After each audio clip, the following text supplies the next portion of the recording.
Yo, it's a Ferry. I'm here at Test Lab 2, messing around, doing some bear shafting. I might shoot tack San Antonio if I don't get to go nail guy hunting. But I have some really nice friends from the South Texas area who invited me to go shoot tack with them. And I am using the papertuner.com paper tuner today, new sponsor for the Ranch Fairy channel. Do a little overview of the paper tuner and show you how I'm using it.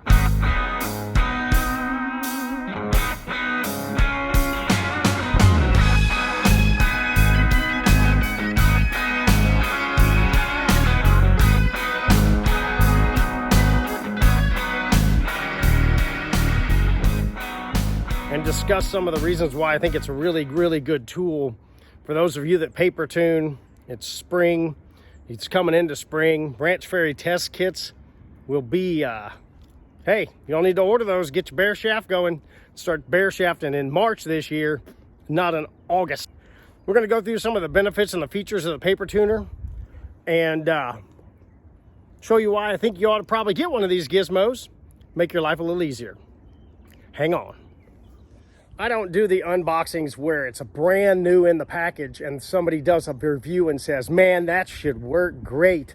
Because you can glaringly tell they've never used the thing. So this one looks a little beat up because I've been using it and playing with it before I decided to review it. Here's our gizmo.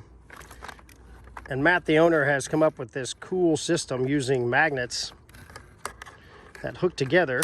And that's what hooks over whatever device you're deciding to hang it from. He provides, see all the papers tore off and stuff because I've been using it. He provides hooks, okay, and drywall anchors as part of the directions. So here's your directions. You guys don't read the directions, but you might want to read the directions. And then you could obviously stick this in the roof in your garage, basement, whatever it is, and just hang it there and always have it hung. And then when you want to take it down, I mean, you could use the magnets, stick it to a dumpster, and you could do that. You might want to open the door and shoot through the dumpster, but if that's all you got to shoot at for hanging the paper tuner, I mean, it's a possibility. You could stick it to the side of a 2007 Honda Accord, roll the window down, put a target inside and do it like that. I mean, not really recommended, but you could do it. Just like most of my videos like this, I'm not gonna do every single little detail because I know for a couple of things. One, paper tuner on Instagram, paper tuner on YouTube, and there's videos on the setup process that are much more detailed. That's really not my skill set. My skill set's talking about why and why you would want to use this tool to improve your arrow flight so you're more lethal. Like I said, I'm getting ready to shoot for tack, so I want very clean arrow flight because of the distances. So it's the same application, and I'm going through the same process. I always go through, fiddle around with field points. I kind of know what my bow eats, so I don't have to really do that. But I'm going to double check 4 bear shafts. I've got the other ones done, and I'm going to use the paper tuner. A couple of things that I fiddled with. There's an adjuster, and when you get one, it'll make sense. Right here, and you can slide this rope, push a button right here, and this sleeve pushes down and keeps the paper in there. I had this gap in here, much taller, and the paper kept falling out. It's not a big deal. It's just something you need to figure out when you're doing it. It's just like any tool out there. Once you learn how the system works, it's fine. And then we've got the 2 magnets here, and I've stretched them out. And this is going to be my hang distance. This is not the actual distance over that bar. So what that allows me to do is go over the top of the PVC, clamp it, the PVC will be in here, and it'll hang. And what I'll do is I'll get it hung up, and I'll show you what I did. And then what you can do is you can use this adjuster right here, and you can make the whole paper tuner go up and down to adjust for your height. So if you're 6'5", you can be taller. If you're not 6'5", whatever. And you want to make sure you're level. So you want, you know, I always do this. And if my hand is pointing at the middle of the paper, then I know the rest is above my hand and it's level. You do not want the thing leaning. It'll give you false readings that are high or low, and you don't want it below you. So if you were to hang the tuner here, but your hand's here, you're gonna naturally have to shoot downhill at it, and that can give you false readings and weird tail highs and stuff. So you want it perfectly level. So ideal, that's about the right height, right? My shoulder's this tall, so my hand's gonna be there, right? That's the height you wanna hang it at, and shoot it in the middle. But you can see my hand's pointing right at the paper. This is a weird angle because I can actually go that way and square on the target. It's just the way the camera's set up. So it looks like I'm gonna miss, but I'm not. One of the things that's super key, the arrow has to clear the paper tuner, pass through the paper, and hit the target. This is a little excessive, right? I mean, it's 4, 5, or 6 feet between. It doesn't matter. Longer than your arrow, okay? So if you're hanging this in your garage, make sure that the arrow completely passes through the paper. What happens is if it sticks in the target and it's in the paper, it's gonna shake. Every arrow does it. It's just the impact. Things booking along and then the point stops and then the energy goes somewhere and it goes into the shaft and makes it flex and stuff. It'll give you crazy readings, and it will definitely make you think you want to eat Xanax because you can't figure out, and texting, sending me messages saying, why do I have tears that look like this? And then I find out you got your target 14 inches behind the paper and it's nunchucking the side of it. So that's one of the keys to this, is make sure you have enough distance. So there's not too much, like as this is a little excessive, right? I mean, that's 6 or 8 feet. It's fine, doesn't matter. But at least this is about an arrow length away, at least this far, right? So make sure it's level and make sure your target is far enough away that the shaft clears. So if you screw it into the roof of your garage to hang it there, just make sure it's far enough away. But you push the button and let out slack, and it goes out of level. It's pretty straightforward. You push the button on this thing, you pull up, and you get into the level. It's still not perfectly level for me. It looks like it, but right about there is perfectly level. And that's how you adjust. Okay, my standard platform is a 250 Apollo, and I'm shooting the Geminis this year for tack. So I lowered my mass, increased the forward to center, and I'm trying to build the most aerodynamically stable shaft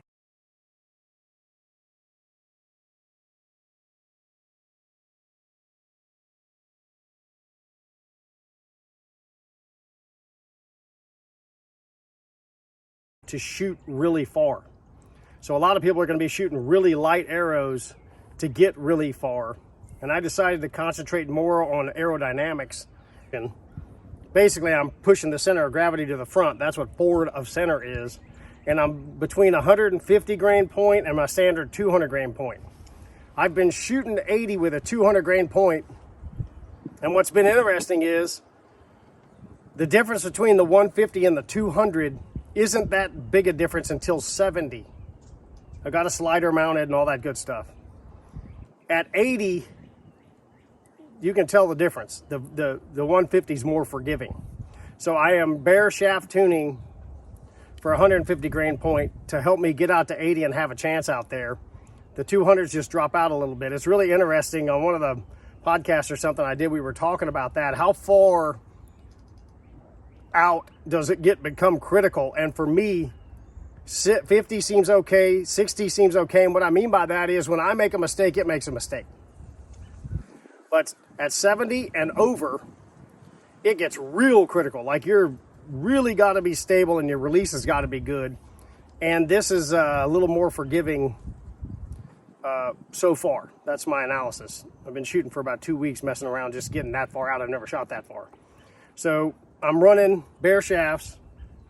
I've got 3 of them to tune today. I only do 3 or 4 at a time because I get crazy. If I try to do a dozen, it makes me crazy. I'm already crazy, but it makes me crazier. So hang on. And I'm just going to shoot my standard bow. I'm not going to change it. Other than shooting pins, I couldn't make the EZV reach out that far. Love that sight for hunting, but for shooting 80, I just put on a slider and I got it marked, and I've got it marked with a pencil right now. As I mess with the different weights, I'm not going to change tapes 15 times until I decide. And I may not change tape ever. I may just use my pencil marks. Pretty simple stabilizer. Not one of them big old hanging 4-footers and all that stupid stuff. I did not make a 3D bow. This is my hunting bow. And that's what I'm going to do. And I'm not going to shoot past 80 because I don't want to. I'm a grown-ass man. I can do what I want. Little bitty right-hand tear. First shot of the day. So when you're bear shaft tuning, give yourself a break. Don't expect it to be perfect right off the bat. That little tear is probably just a noctune.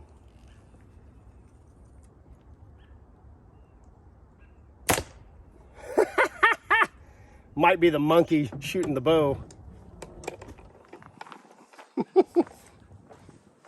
I'm going to take this arrow and rotate the nock a little bit, but I think I'll leave that one where it's at. All right, this is the one that I shot. It's good to go. So, I put a mark by the nock, and I put one down the shaft a ways. My Big Mike taught me this. Put one down the shaft a ways so it lines up. Sometimes by handling them and grabbing them by the nock all the time, you rub the noctune off. This shaft, bullet hold. It's staying like that. I'll fletch it later. The reason why I'm noctuning them now, get the mark on there, then I can fletch to the noctune. I have a video on that. Here's the card, or what the thumbnail looks like, on how to fletch after noctuning. Sometimes there's some adjustments you need to make when to get the noctune to match up and not have your vanes hit the cables, especially when you're 3-fletching. You don't want the cock feather sticking out the side, and I did a full video on that. The link will be in the description, but you want to watch that video if you're fletching your own. All right, when I do noctuning, I always shoot it label up first. It's just easier. It orients you to something. We don't know where the stiff and the soft side of the shaft is, but if you just put it in a position you can verify, I put it label up. So what I'm going to do is, just because I'm right-handed, I'm going to turn it 1/4 turn. So that was label up, so I turned it like that, and I'm going to shoot it. I'm going to see what happens. It's a pretty coarse adjustment. The serious stuff has been real consistent for me, the Apollos, the Geminis, all of them. And it doesn't require, 1/16 of a millimeter turn with a micrometer or an abacus to get it done.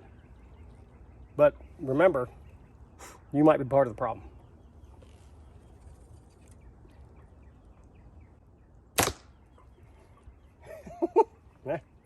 Well, that works. All right, we went from that to that. In the ranch fairy world, I'm a human, so that one's staying. I'm leaving it right where it's at, and I'll mark it. All right, so like I said, it was label up. I rotated the nock and shot it in that position. So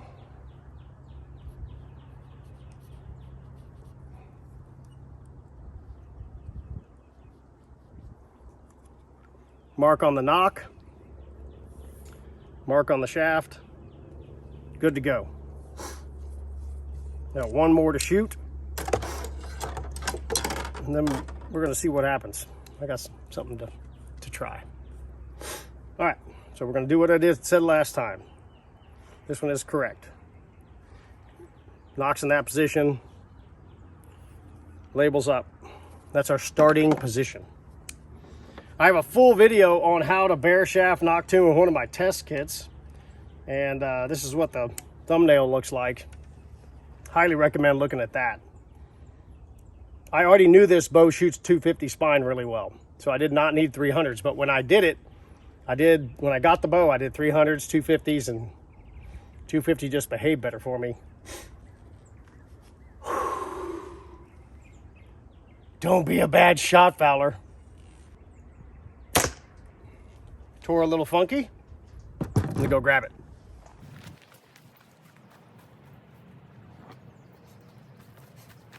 Well, I just saw something that's kind of interesting, but maybe not that interesting. All right. This was the second arrow I shot that bullet holed. This is the first arrow I shot that tore. Look at the tears are the same.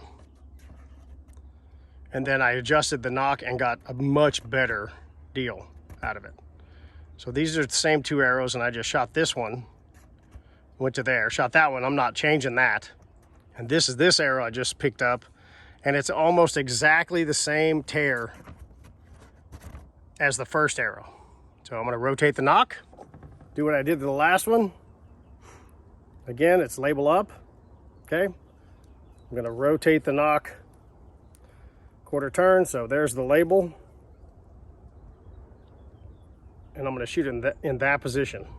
I'm gonna shoot right just like that and see if that improves the tear. That's not the worst tear in the world, but you can sit around and shoot a bunch of reps and think you can outform that. But when the shaft's launching crazy, it's way better to get the arrow shooting straight.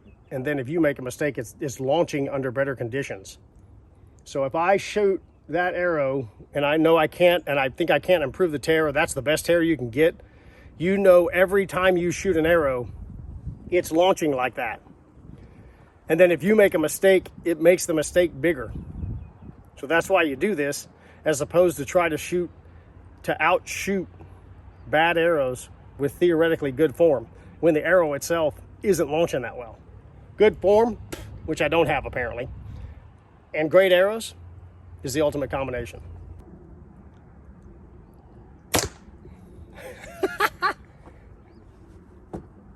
Shazam. So, first arrow, Noctune. Second arrow, hit plumb. Third arrow, little Noctune. Look at the change. See that little there, that little spot there? That might be a tiny rest adjustment, and I may mess with that later. But this shows you, when you use a great device like this, why you want to paper tune bare shafts. You can take that, that's a 1/2 inch tear down to, the size of the shaft. So again, first arrow after nock tuning. Second arrow was nice. Third arrow, same tear as the first. Rotated the nock 1/4 turn and got that. So that and that's a 1/4 turn, and that's a 1/4 turn. And your launch conditions are exceptional. Well, much improved. Why would you want it to launch like that and have the vanes have to work when the vanes can only work, can do less work against that? All right, I went ahead. This is what I always do. Once I get the Noctune set, I get them marked. I just reshoot them. And that's pretty good. For a guy who everyone says has bad form and can't shoot a bow and all that, getting made fun of. I'm just like the rest of you guys out there. I am an average person. I was shooting nothing special. I don't have a thumb release, surprise release, none of that stuff. And I was still able, in almost, it's been about 15 shots. You saw the tears earlier. Noctuned them in. And that's 4 shots with those arrows on the Noctune. And that is perfect launch conditions. So that way I know when I fletch them that the fletchings aren't working very hard, and they can make adjustments if I make a mistake, as opposed to launching a little sideways, having to correct as it comes off the bow and then take off, especially shooting a long way. One of the cool things about this thing is if you have a bow press, or you know how to tune your, fiddle with the bow and make it, and bend the bow, you want to, maybe you have a little tail high tear, but it's running down the middle. You just need to move the rest. He's put directions on there. Let me show you that. So he's got them, this is all fletched, but it would apply to bare shafts, and the directions are on there. Directions for every tear you might see if you're running fletched. And that way you have an idea, and obviously with a fletched arrow, that's perfect. With a bare shaft, that would be perfect. But all of these conditions apply to bare shafts, and he's got directions written on there. for you to make those adjustments to your bow or to your rest. Okay, as always, I'm trying to find great products for y'all. The wind got up on me and I decided to wait, edit, do my closing comments here in the shop with SpongeBob, of course, and then it's all my wading gear going fishing in South Texas, because, man, some of you bow hunters need to buy some fishing rods. You can fish every day. You can only hunt so much. But anyway, I try to find the best products. I don't know, I've been on YouTube 6 or 7 years and I haven't promoted exactly a lot of stuff unless I think it's valid and the thing works and it's functional and you could use it and you would use it. Not just some willy-nilly thing. And then secondarily, it's just some people were cutting boxes and making squares and shooting. A couple of guys shooting through their ladders. That resulted in some catastrophic failures. And just wanted to find a tool, if you decide to purchase it or not, that had the paper, was reasonable. You could hang it anywhere. You saw I stuck it on my car. I stuck it on a dumpster. So the magnets you could actually stick, I've done it in my garage. I've stuck it, lifted the garage up and stuck it on the garage, on the metal on the garage door, and it hung from those magnets. Then you can also screw it in the roof. So read the directions, but this is really a good tool. And then finally, he's got the directions on what, your first steps to correct tear X or Y to tinker around. Thanks for watching. Find me on Instagram, Facebook. You could subscribe if you wanted to, or hit the dinger bell. I don't know about all that stuff, but, it's an option. If you don't want to watch any more of my videos and you think I'm stupid, that's fine. It's America, and there's a lot of voices out there. Go looking. And finally, closing. I didn't go into great detail because I know you're going to go to the websites, and I know you're going to look other places and see videos on this thing of people who did infinite amounts of detail. That is their skill set and not mine to get into the nitty gritty on how functionality and how that stuff works. I got more of a science brain, and I wanted to bring you a practical application of using the paper tuner for an actual goal I'm trying to achieve, which is a incredibly aerodynamically stable arrow to shoot a long way. You need an incredibly aerodynamically stable arrow to shoot animals, but since we're lower in the mast, trying to go far, I did not want to give up arrow flight, never will. Like Ed says, spare no amount of effort or expense to find and achieve perfect arrow flight. See ya.